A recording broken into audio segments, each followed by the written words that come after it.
사랑해서 사람이 아닌 하나님을 바라보길 기다리신대. 하나님이 너를 엄청 사랑하신대. 하나님이 너를 엄청 사랑하신대. 하나님이 너를 엄청 사랑해서 지금 눈앞에 어둠 속에 그저 두지 않으실 거래. 할렐루야. 오늘도 말씀과 기도로 하루를 여는 여러분을 사랑하고 축복합니다. 우리는 누구나 마음속에 무너져 있는 자리 하나씩은 가지고 살아갑니다. 그것은 오랜 시간 미뤄둔 관계의 상처일 수도 있고 실패를 겪은 뒤 자신감을 잃어버린 마음일 수도 있습니다. 그러나 누구 하나 그것에서 쉽게 빠져나오지 못하는 것이 문제이죠. 아주 단적인 예가 있습니다. 어떤 노숙인은 전망 있는 기업을 이끌던 CEO였습니다. 그의 한 번의 실수로 인해 회사는 부도가 났고 이후에 그는 노숙자로 살아가게 되었습니다. 어떤 대기업에서 파송된 사람은 그 사람을 찾아 나섰습니다. 드디어 만나게 된 그는 형편없는 모습에 망가진 삶을 살고 있었습니다. 그래서 그를 데려다가 목욕을 시키고 이발을 시키고 옷을 갈아입혀 회생의 기회를 제안했습니다. 대기업의 높은 자리로 스카우트했던 것이죠. 그런데 그 노숙인은 그 제안을 거절했습니다. 자신도 모르게 노숙인의 삶에 젖어든 탓입니다. 오늘 본문도 이와 같이 무너진 상황에서 일어나는 일에 대해서 다루고 있습니다. 무너진 자리에서 어떻게 일어나는지를 다루고 있죠. 함께 묵상하는 이 말씀은 느헤미야 2장 1절로 20절까지입니다. 말씀 듣고 묵상 나눔하겠습니다. 아닥사스다 왕 제20년 니산월에 왕 앞에 포도주가 있기로 내가 그 포도주를 왕에게 드렸는데 이전에는 내가 왕 앞에서 수심이 없었더니 왕이 내게 이르시되 내가 병이 없거늘 어찌하여 얼굴에 수심이 있느냐? 이는 필연 내 마음에 근심이 있음이로다 하더라. 그때 내가 크게 두려워하여 왕께 대답하되 왕은 만세를 하옵소서. 내 조상들의 묘실 있는 성읍이 이제까지 황폐하고 성문이 불탔사오니 내가 어찌 얼굴에 수심이 없사오리까 하니 왕이 내게 이르시되 그러면 내가 무엇을 원하느냐? 하시기로 내가 곧 하늘의 하나님께 묵도하고 왕에게 아뢰되 왕이 만일 좋게 여기시고 종이 왕의 목전에서 은혜를 얻어싸우면 나를 유다 땅 나의 조상들의 묘실 있는 성읍에 보내어 그 성을 건축하게 하옵소서 하였는데 그때 왕후도 왕 곁에 앉아 있었더라. 왕이 내게 이르시되 내가 몇 날에 다녀올 길이며 어느 때에 돌아오겠느냐? 하고 왕이 나를 보내기를 좋게 여기시기로 내가 기한을 정하고 내가 또 왕에게 아뢰되 왕이 만일 좋게 여기시거든 강서쪽 총독들에게 내리시는 조서를 내게 주사 그들이 나를 용납하여 유다에 들어가기까지 통과하게 하시고 또 왕의 삼림감독 아삽에게 조서를 내리사 그가 성전에 속한 영문의 문과 성곽과 내가 들어갈 집을 위하여 들보로 쓸 제목을 내게 주게 하옵소서 하매 내 하나님의 선한 손이 나를 도우심으로 왕이 허락하고 군대 장관과 마병을 보내어 나와 함께하게 하시기로 내가 강서쪽에 있는 총독들에게 이르러 왕의 조서를 전하였더니 호론 사람 산발락과 종이었던 암몬 사람 도비아가 이스라엘 자손을 흥왕하게 하려는 사람이 왔다 함을 듣고 심히 근심하더라. 내가 예루살렘에 이르러 머무른 지 사흘 만에 내 하나님께서 예루살렘을 위해 무엇을 할 것인지 내 마음에 주신 것을 내가 아무에게도 말하지 아니하고 밤에 일어나 몇몇 사람과 함께 나갈새 내가 탄 짐승 외에는 다른 짐승이 없더라. 그 밤에 골짜기 문으로 나가서 용정으로 분문에 이르는 동안에 보니 예루살렘 성벽이 다 무너졌고 성문은 불탔더라. 앞으로 나아가 샘문과 왕의 못에 이르러서는 탄 짐승이 지나갈 곳이 없는지라. 그 밤에 시내를 따라 올라가서 성벽을 살펴본 후에 돌아서 골짜기 문으로 들어와 돌아왔으나 방백들은 내가 어디 갔었으며 무엇을 하였는지 알지 못하였고 나도 그 일을 유다 사람들에게나 제사장들에게나 귀족들에게나 방백들에게나 그 외에 일하는 자들에게 알리지 아니하다가 후에 그들에게 이르기를 우리가 당한 공경은 너희도 보고 있는 바라.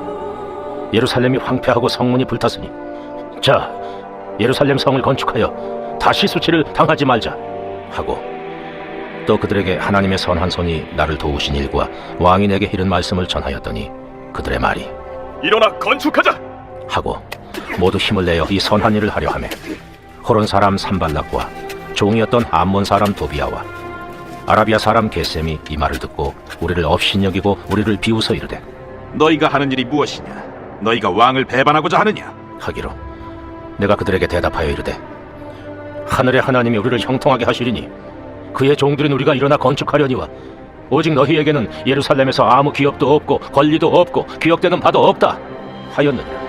오늘 본문은 예루살렘의 무너진 모습에 대해서 들은 느헤미야의 무너진 마음과 그 안에서 다시 세워지는 놀라운 여정에 대해서 다루고 있습니다. 느헤미야 역시 예루살렘이 무너졌다는 소식을 듣고 그 마음이 무너졌습니다. 예루살렘에 대한 소식에 슬픔을 감추지 않고 기도하였던 느헤미야는 어느덧 4개월의 시간이 지난 때를 맞이하게 됩니다. 이때 그는 왕 앞에 서게 되죠. 술 맡은 관원장으로서 섬기던 때였기 때문입니다. 이때 느헤미야는 왕 앞에서 큰 실수를 범하게 됩니다. 자신의 그 상태를 감추지 못한 것입니다. 얼굴의 수심을 들킨 것이죠. 그 당시 왕에게 이런 모습을 보이면 죽음에까지 처할 수 있는 무서운 죄였습니다. 이때 느헤미야는 왕에게 자신의 조상들에 대한 그리고 그 성읍에 대한 이야기를 하게 됩니다. 이때 왕은 느헤미야에게 무엇을 물었을까요? 느헤미야는 어떻게 행동했을까요? 4절과 5절입니다. 왕이 내게 이르시되 그러면 내가 무엇을 원하느냐? 하시기로 내가 곧 하늘의 하나님께 묵도하고 왕에게 아뢰되 왕이 만일 좋게 여기시고 종이 왕의 목전에서 은혜를 얻어 싸우면 나를 유다 땅 나의 조상들의 묘실 있는 성읍에 보내어 그 성을 건축하게 하옵소서.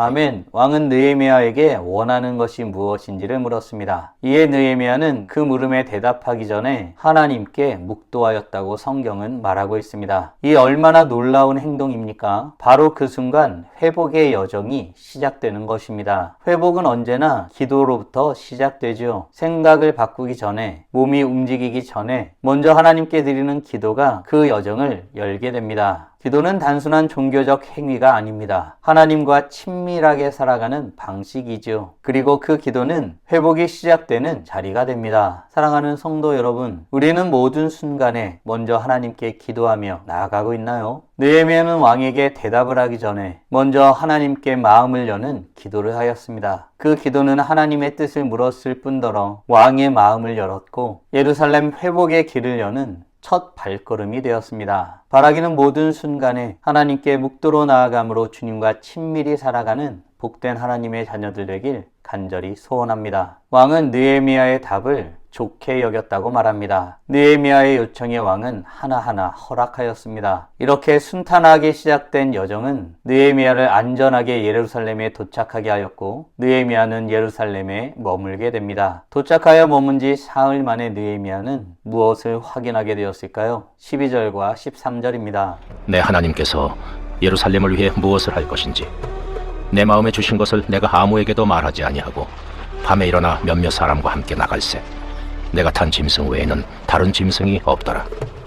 그 밤에 골짜기 문으로 나가서 용정으로 분문에 이르는 동안에 보니 예루살렘 성벽이 다 무너졌고 성문은 불탔더라. 아멘. 예루살렘에 머문 지 사흘이 된 느헤미야는 아무에게도 말하지 않고 밤에 홀로 성벽을 돌아보게 됩니다. 여기서 우리는 놀라운 사실을 발견하게 됩니다. 회복의 여정에는 직면하는 순간을 맞이하게 된다는 사실입니다. 직면한다고 해서 비관적인 생각을 가지라는 뜻이 아닙니다. 오히려 직면하는 순간은 무엇을 회복해야 하는지 분명하게 되어지는 순간이기도 합니다. 성경은 현실을 숨기지 않고 조명합니다. 무너진 곳을 제대로 보게 하지요. 느헤미야는 회복을 위해 먼저 무너진 것을 정확하게 살펴보게 된 것입니다. 성문은 불탔고 성벽은 무너졌고 길은 막혀 있었습니다. 사랑하는 성도 여러분, 기도로 인도함 받는 자리에는 바라보기 쉽지 않은 내용들을 직면하는 순간이 있음을 믿으시나요? 회복은 기도에서 시작되지만 직면함을 통해 본격적인 움직임이 시작됩니다. 바라기는 회복을 위해 직면시키시는 하나님의 은혜를 누리는 복된 하나님의 자녀들 되길 간절히 소원합니다. 이후 느헤미야는 유다 사람들에게 어떤 내용을 전하게 되었을까요? 그리고 그때 그들은 어떻게 반응하였을까요? 17절과 18절입니다. 후에 그들에게 이르기를 우리가 당한 공경은 너희도 보고 있는 바라.